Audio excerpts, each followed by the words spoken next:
Today, we're going to talk about the unsolved Payphone Killer case. But before we get started, welcome to True Crime with ManEater. If you love all things true crime, including missing person cases, cold cases, and just the strange happenings of the world, you've come to the right place. Be sure to subscribe and turn on alerts so you never miss a video upload. Let's get started.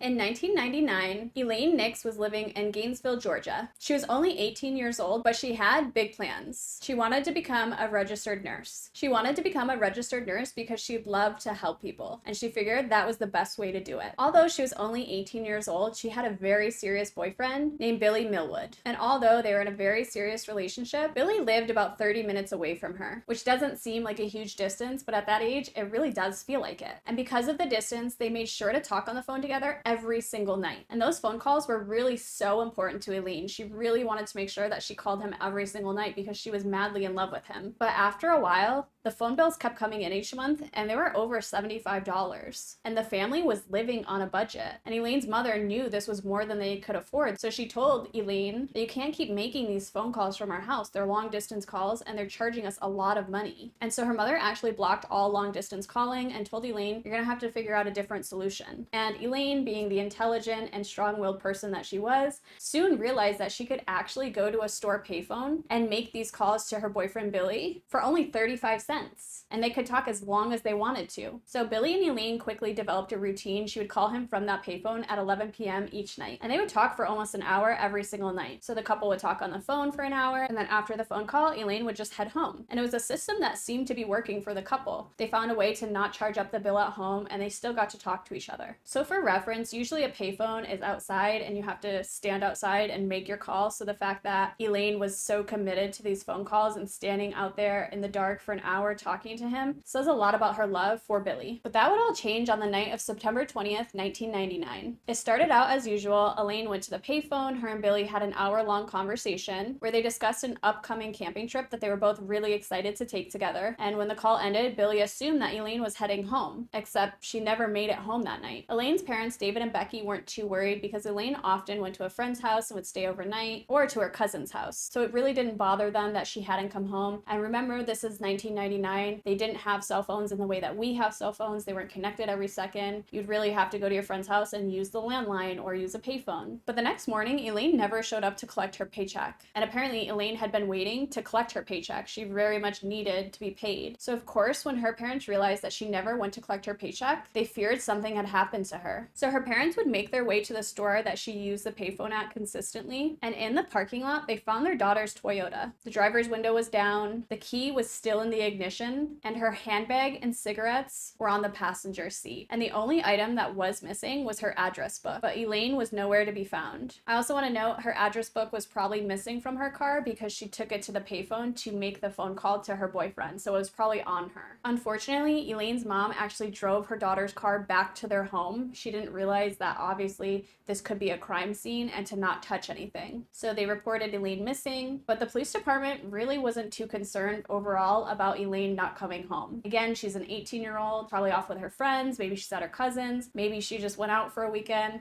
They really didn't put too much effort into it. But eventually they would set up roadblocks and would ask drivers as they went by if they had saw the girl. And Elaine's family firmly believed that she did not run away from home. She wasn't just with friends. They basically said Elaine wouldn't just leave and not take all of her stuff. Her clothing is here. She didn't pick up her paycheck. How would she have money? She needs her stuff and it's here. So there's no way that she just got up and left on her own accord. So they organized a search party of their own and they grabbed the community and friends and family and they began looking for their daughter. But unfortunately, they didn't find anything. And then 9 days after Elaine's disappearance, a man who was cutting grass behind an industrial park would discover her body, and she was nude. So her body was found 17 miles from the payphone. And because she was found just inside of another county, 2 police departments were now on the case. And because this is Georgia, due to the high heat, Elaine's body was in an advanced stage of decomposition. She was identified by her frog and butterfly tattoos and her dental records. And basically, medical examiners couldn't determine why she died, but due to lack of injuries, like blunt force trauma, they believe that she was strangled. Her clothing was never found, so the killer most likely took the clothing with them. So obviously, police would go to that payphone, they'd pull the phone records, and they did note that Billy and Elaine had that hour-long phone call, as he stated. It ended at midnight on the night she went missing, and really nobody knows what happened to her after that. A deputy that was patrolling that night had noticed her car in the parking lot, but didn't notice anything strange or out of the ordinary, so he didn't stop. And there's really no evidence other than that. The case has gone cold. So Elaine's best friend actually stated that although the case went cold, she firmly believes that the killer was somebody Elaine knew. And she does believe that the person is still in the community and they just pretty much walk among them. David and Becky, Elaine's parents, actually have thought about the idea of exhuming the body in hopes that new DNA technology can maybe give some clues into what happened or even locate the killer. Unfortunately, the murders were just really very painful for the family, so they did end up moving, but they want everybody to know that they're still looking for clues. They want their daughter's killer to be found. I haven't actually read a lot of theories about this case. I can't really seem to find anybody theorizing about this, maybe because there's not enough to go on, but what we do know is she ended that phone call at midnight. So after that midnight call, something happened to her. Somebody may have approached her. I mean, we can only speculate. I'm actually kind of curious what the store hours were. Was there somebody inside? Did they see anything? Was the store closed when she went there? If so, that's also really kind of scary that she was out there in the dark. There's a closed store there. There's nobody but her